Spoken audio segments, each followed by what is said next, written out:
अस्सलामुअलैकुम वरहमतुल्लाहि वबरकातुहू। व्यूवर्स, हकीम मोहम्मद इमरान कम्बो आपकी खिदमत में हाजिर है। व्यूवर्स, मुझे बेशुमार लोग कॉल्स करके कहते हैं और मैसेजेस में भी कहते हैं कि बवासीर के हवाले से कोई ऐसा नुस्खा तजवीज़ करें जो इंतहाई आसान हो। व्यूवर्स, ये नुस्खा आज जो मैं आपको बताने जा रहा हूँ ये उस बवासीर के लिए इंतहाई फ़ायदेमंद है जिसमें ब्लड आता हो, जिसमें खून आता हो। तो ये अमूमन जो गर्म मुल्कों में ज़्यादा रहते हैं या गर्म ग़िज़ाएँ ज़्यादा खाते हैं या जो मतलब पुरानी कब्ज़ में मुब्तला है, ये नुस्खा उनके लिए है। तो व्यूवर, सबसे पहले आपने कब्ज़ का इलाज करना है। कब्ज़ के इलाज का नुस्खा हमारे चैनल पे हमने अपलोड कर दी है, आप उधर से भी देख सकते हैं।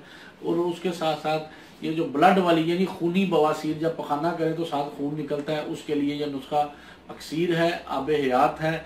ये नुस्खा मेरे दादाजी जो है वो फी सबीलिल्लाह बना कर दिया करते थे लोगों को। और मेरे ससुर हकीम व डॉक्टर अख्तर अली कम्बो सरगोदा में बड़े मशहूर थे, अम्बाला होम्यो क्लिनिक वाले, वो भी ये लोगों को फी सबीलिल्लाह दिया करते थे। क्योंकि ये जिस बुजुर्ग ने उनको दिया था और उन्होंने वादा लिया था कि आप ये नुस्खा फी सबीलिल्लाह बना के लोगों को दिया करें। आपसे भी दरखास्त है कि अगर अल्लाह पाक आपको शिफा देते हैं, आप भी लोगों को ये बताएं, बना के फी सबीलिल्लाह दें। इंशाल्लाह पहली दूसरी खुराक से ही बवासीर का खून चाहे वो टूटी की तरह निकलता हो, पहली दूसरी खुराक से रुक जाएगा। नीयत अच्छी हो और सवाब की नीयत से शेयर करें। व्यूवर्स, अल्लाह पाक आपको जज़ा भी देंगे और रोज़े क़यामत ये आपके मतलब समझ लें कि आपके लिए एक जज़ा का बाइस बनेगा। तो व्यूवर्स, एक तो आप थोड़े से मेरे प्यारे भाई व्यूवर्स हैं वो सलाम का जवाब नहीं देते। यार, सलाम का जवाब लाजमी दिया करें, इससे आपको भी 30 नेकियां मिल जाती हैं और मुझे भी मिल जाती हैं। तो व्यूवर्स, आते हैं नुस्खे के अज्जा की तरफ। इंतहाई आसान और अच्छे अज्जा हैं। अच्छा व्यूवर्स, मुझे ना अक्सर लोग कॉल करके ना व्हाट्सएप पे आप लोग हमारी वीडियो शेयर करते हैं कि लोगों को हमारे चैनल का नहीं पता चलता। इसलिए जो व्हाट्सएप पे हमारी वीडियो देखते हैं उनको बता दूं कि हमारा चैनल जिसमें हर रोज़ नई वीडियो अपलोड होती हैं वो हकीम इमरान कम्बो के नाम से यूट्यूब पे है। आपने यूट्यूब पे हकीम इमरान कम्बो लिखना है और हमारा चैनल आ जाएगा। तो व्यूवर्स, आते हैं नुस्खे के अज्जा की तरफ। इंतहाई आसान अज्जा हैं। सबसे पहले ये जो आपको वाइट वाइट सी ये नज़र आ रही हैं, ये कोई टॉफ़ी नहीं, ये मुश्क फूर है। मुश्क फूर, ठीक है जी, जिसे कैम्फर कहते हैं इंग्लिश में। और ये है रसौत।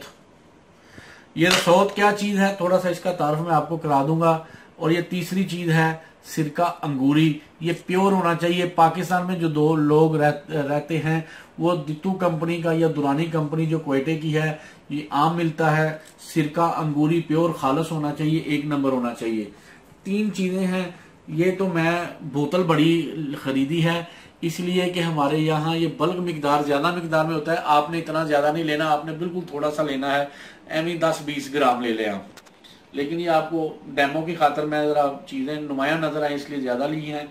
तो व्यूवर, पहले मैं ये रसौत का तारफ करा दूं। रसौत ये क्या है, आप लोगों ये जो डबल रोटी या बंद वगैरह पे या बेकरी की चीज़ों पे या आइसक्रीम के अंदर वो ब्लैक रंग के छोटे छोटे से दाने होते हैं जिसे ज़रिश्क कहते हैं या ब्लैक करंट इंग्लिश में कहते हैं। और ये जिस दरख्त पे लगते हैं उस दरख्त को दार हल्द कहते हैं। समझ लगी? ये जो रसौत है ये दार हल्द दरख्त का गूंद है। ये खूनी बवासीर में अक्सीर माना गया है। इससे अच्छी दुनिया में बवासीर के लिए कोई अल्लाह ने चीज़ नहीं उतारी। तो अब आपने ये क्या करना है, काफूर और रसौत बराबर वजन ले लें, चाहे आप जितनी मर्जी मिकदार में लें। लेकिन आप लोगों ने मतलब अगर कम मिकदार में तैयार करनी है तो आप 20 ग्राम काफूर और 20 ग्राम रसौत ले लें। ये आम पंसारी से हर जगह से मिलती हैं, कहीं कोई इतना मुश्किल नाम नहीं है। रसौत के जो दीगर नाम हैं वो मैं स्क्रीन पे भी लिख दूंगा ताकि आप लोग पढ़ के अरबी वाले अरबी में या इंग्लिश वाले इंग्लिश में ले सकते हैं। रसौत का नाम सिरका अंगूरी, ठीक है जी। ये तो अंगूरी सिरका जिसे हम विनेगर कहते हैं, ग्रेप्स विनेगर। एप्पल जैसे एप्पल का सेब का सिरका होता है, इस तरह ये अंगूर का सिरका है। ये आपने इतना लेना है हस्बे ज़रूरत। आपने क्या करना है कि किसी पीसने वाले बर्तन में, अगर आपके पास ग्राइंडर है तो बेशक ग्राइंडर में पीस लें, अगर ग्राइंडर नहीं है तो बेहतर है कि ये नुस्खा ज़रा मेहनत से थोड़ा तैयार होता है। तो आप ये पीसने वाला बर्तन ले लें। इसके अंदर 20 ग्राम काफूर डालें, 20 ग्राम रसौत डाल के इसको थोड़ा सा ब्रेक करें कूट के। और उसके बाद इसमें थोड़ा सा सिरका अंगूरी इतना डालें कि इसका एक अच्छा सा पेस्ट बन जाए और इसकी रगड़ाई करनी शुरू कर दें। जब बिल्कुल खुश्क हो तो फिर थोड़ा सा सिरका अंगूरी डाल के इसका इतना सा सिरका अंगूरी डालें कि ये कोई आटा सा गूंद जाए। फिर उसके बाद आपने मूंग के दाने के बराबर गोलियां बनानी हैं, बड़ी नहीं बनाई, जैसे मूंग की दाल नहीं होती, मूंग की दाल, ठीक है, उसके बराबर आपने इसकी गोलियां बना लेनी है। गोलियां बनाने के बाद इसको आपने साइड में खुश्क करके किसी एयर टाइट जार में डाल लेना है। एक गोली सुबह सादे पानी के साथ खाएं खाली पेट, और एक गोली रात को सोते वक्त आपने खा लेनी है पानी के साथ। इस तरह आप ज़्यादा से ज़्यादा को 10-15 दिन खा लें। अल्लाह के फजल से खूनी बवासीर बिल्कुल जड़ से ख़त्म हो जाएगी। आंतों के अंदर या मतलब मकाद वाली जगह पर जो ज़ख्म भी होंगे, अल्लाह के फजल से इस दवाई से वो भी ठीक हो जाएंगे। व्यूअर्स, ये इंतहाई आसान और सादा नुस्खा है। ये नुस्खा तोहफा है। अगर आपको इस हवाले से कुछ समझ ना आई हो या अगर आप कोई चीज़ समझना पूछना चाहते हो, कमेंट्स में पूछ लें, हमारा फोरम हाज़िर है। अल्लाह ताला आपको और आपके अहले खाना को हर किस्म की बीमारियों से महफूज रखे। आमीन। अस्सलामु अलैकुम वरहमतुल्लाह।